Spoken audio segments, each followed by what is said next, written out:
दोस्तों, पिछले दिनों बिहार में एक घटना घटित हुई जिसके बारे में बहुत से लोग चर्चा कर रहे हैं। तो मुझे लग रहा है इस बारे में कुछ बात हमें करनी चाहिए। दरअसल महात्मा गांधी के परपौत्र तुषार गांधी बिहार के 8 दिवसीय प्रवास पर आए थे और इस दौरान वो मोतिहारी में एक पंचायत भवन तुरकौलिया में अपना भाषण दे रहे थे और भाषण देने के साथ ही वो नरेंद्र मोदी और नीतीश कुमार की आलोचना करने लगे। उन्होंने कहा इनके शासन में कुछ भी अच्छा नहीं है, अराजकता फैली हुई है और बिहार सरकार की नीतियों की आलोचना कर रहे थे। तो तुरकौलिया पंचायत भवन के जो मुखिया थे विनोद कुमार, उन्हें ये बात बिल्कुल भी अच्छी नहीं लगी और विनोद कुमार ने इस आधार पर उनकी आलोचना की। विनोद कुमार ने कहा कि आपका जो भाषण है वो एक पार्टी के प्रवक्ता की तरह है और इस आधार पर उनकी आलोचना करके उन्हें पंचायत भवन से चले जाने के लिए कह दिया। इस बात को लेकर बड़ा बवाल हुआ देश भर में और कांग्रेस पार्टी, राजद और इंडी गठबंधन इसे महात्मा गांधी का अपमान बताने लगा और ये कहने लगा कि महात्मा गांधी का अपमान एनडीए सरकार के द्वारा किया जा रहा है, एनडीए के घटक दलों द्वारा किया जा रहा है। तो दोस्तों, हमें यहाँ ये समझने की कोशिश करनी है कि तुषार गांधी की आलोचना क्या सच में महात्मा गांधी का अपमान है? क्या तुषार गांधी अगर किसी राजनीतिक दल के लिए प्रचार प्रसार कर रहे हैं, किसी राजनीतिक दल का पक्ष ले रहे हैं, तो विपक्ष को ये अधिकार नहीं है कि उनका विरोध कर सके या उनका जवाब दे सके? और अगर विपक्ष ऐसा उनको जवाब देता है तो क्या वो ये कह सकते हैं कि मैं महात्मा गांधी का प्रपौत्र हूँ, इसलिए मेरे बारे में कुछ भी ना कहा जाए? तो दोस्तों, ये एक सवाल खड़ा हो रहा है। सबसे पहले हम बात करेंगे कि कांग्रेस पार्टी इस मुद्दे को इतना तूल क्यों दे रही है। देखिए, कांग्रेस पार्टी का जो पूरी राजनीति है वो दरअसल इसी बात पर टिकी हुई है कि राहुल गांधी की दादी यानी कि इंदिरा गांधी प्रधानमंत्री थी। राहुल गांधी की जो है परनाना यानी कि जवाहरलाल नेहरू फ्रीडम फाइटर रहे थे और इसी आधार पर कांग्रेस पार्टी ये सिद्ध करने की कोशिश करती है कि राहुल गांधी एक महान व्यक्ति हैं, क्योंकि उनके पूर्वजों ने, उनके पुरखों ने बड़ा ही अच्छा काम किया था, फ्रीडम स्ट्रगल में शामिल रहे थे और देश के लिए जान दी थी। इसी आधार पर वो राहुल गांधी को एक महान व्यक्ति बताते हैं। तो कांग्रेस पार्टी की तो पूरी राजनीति ही इसी पर टिकी हुई है, इसलिए कांग्रेस पार्टी का तो बनता है कि वो तुषार गांधी के को यदि कुछ कहा जाए तो वो इसे कहेंगे महात्मा गांधी का ये अपमान हो रहा है। राजद भी इसमें कहीं पीछे नहीं रही। राजद के तेजस्वी यादव ने बिहार की जनता की ओर से तुषार गांधी से माफ़ी मांग ली। तो ये सारा घटनाक्रम हो रहा है। तो दोस्तों, यहाँ हमें समझने वाली बात ये है कि अगर तुषार गांधी किसी को कुछ कहते हैं तो वो अपनी पर्सनल कैपेसिटी पर कह रहे हैं और जो उन्हें जवाब दे रहा है वो व्यक्ति भी तुषार गांधी के लिए को ही जवाब दे रहा है, तुषार गांधी के कहे हुए बातों का ही विरोध कर रहा है, न कि महात्मा गांधी का। तो तुषार गांधी को कुछ कहा जाए तो ये समझ लेना कि ये महात्मा गांधी को कहा जा रहा है, ये सरासर गलत है।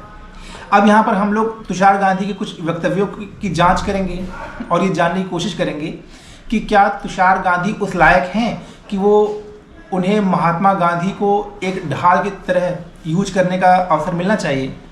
सबसे पहले हम इनकी बात करें तो दोस्तों, तुषार गांधी ने अपने इसी प्रवास के दौरान ही मुजफ्फरनगर में भी अपना भाषण दिया और इन्होंने मुजफ्फरनगर में ये कहा कि मतदाता सूची पुनरीक्षण के बहाने भाजपा जनादेश की चोरी कर रही है। तो क्या भाजपा को इसका जवाब नहीं देना चाहिए, इसलिए कि वो महात्मा गांधी के परपोते हैं? अब हम लोग तुषार गांधी कुछ एक्स पोस्ट पर भी नज़र डालेंगे और देखेंगे इनका व्यक्तित्व कैसा है और ये इनके खिलाफ कुछ कहा जा सकता है या नहीं। तो दोस्तों, इन्होंने एक ट्वीट किया है 24 अप्रैल को, एक धक्का और दो, मोदी शाह डोवाल को फेंक दो, ये इनका ट्वीट है। इसके बाद 13 मई को ये ट्वीट करते हैं, कथित लाल आंख में मोदिया बिंदु पक गया। इसके बाद एक और इनकी पोस्ट है जिसमें कह रहे हैं 56 इंच के पंक्चर को कौन रिपेयर करेगा। और पिछले दिनों अहमदाबाद में एक विमान दुर्घटना हुई थी, उसमें इन्होंने नरेंद्र मोदी का फोटो कैप्शन में लगाकर एक पोस्ट किया, अबे ढोलकी के इसका लेफ्ट फ्लैग किधर गया। तो दोस्तों, ये इनका चाल चरित्र है। इस तरह से ये वर्तमान सरकार के बड़े नेताओं के खिलाफ हमलावर रहते हैं। तो क्या इनके इन सब हमलों का जवाब बीजेपी को नहीं देना चाहिए? बीजेपी इसलिए चुप बैठे कि ये महात्मा गांधी के परपोते हैं, इसलिए ये कुछ भी आरोप लगाएं, कितना भी कुछ कह लें, इनका जवाब नहीं दिया जाए, तो ये तो गलत है। बीजेपी को भी अपना ये अधिकार है कि वो इन चीज़ों का जवाब दें, और किसी को भी ये नहीं समझना चाहिए कि तुषार गांधी का यदि जवाब दिया जा रहा है तो वो महात्मा गांधी का अपमान हो रहा है। ये महात्मा गांधी का अपमान बिल्कुल भी नहीं है, ये तुषार गांधी के लिए कहा जा रहा है और ये उन पर ही लागू होता है। दोस्तों, दिल्ली के कैबिनेट मिनिस्टर तेजिंदर पाल सिंह बग्गा ने भी एक ट्वीट की श्रृंखला लगाई है, जिसमें ये दिखाया गया है कि तुषार गांधी महिलाओं के खिलाफ किस तरह की टिप्पणी करते हैं, महिलाओं के लिए क्या कुछ कह रहे हैं, वो भी आप देखिए और आप उससे समझ जाएंगे कि इनका चाल चरित्र कैसा है।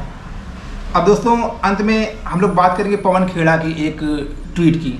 पवन खेड़ा ने एक्स पर पोस्ट किया, उसको जरा हम लोग देखते हैं कि वो क्या कहना चाह रहा है। पवन खेड़ा कहते हैं, आरएसएस के इशारे पर एनडीए सरकार अब महात्मा गांधी के प्रपौत्र तुषार गांधी के अपमान पर उतर आई है। निलहे किसानों के शोषण और दमन के खिलाफ गांधी जी के संघर्ष ने जिस चंपारण का दुनिया के नक्शे पर ला दिया, उसी धरती पर तुषार गांधी का सामुदायिक भवन से निकाला गया।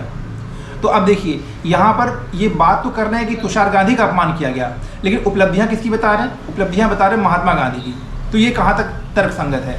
अगर तुम्हें तुषार गांधी के अपमान की चिंता है तो तुषार गांधी की उपलब्धियाँ बताओ ना, लेकिन तुषार गांधी कोई उपलब्धि है ही नहीं। वो खुद एक पोस्ट में कह चुके हैं कि मेरी एक ही विशेषता है, मेरा डीएनए, यानी कि वो महात्मा गांधी की विरासत से आते हैं। तो दोस्तों, ये चीज़ें नहीं चलनी चाहिए। जिस व्यक्ति को कहा जा रहा है वो इसलिए कहा जा रहा है क्योंकि उसने पहले वैसा एक्शन लिया है, उसने पहले वैसा कुछ किया है। तो कोई भी इसको ये ना समझे कि ये महात्मा गांधी का अपमान है, ये तुषार गांधी के लिए कहा जा रहा है और तुषार गांधी पर ही ये चीज़ें लागू होती हैं।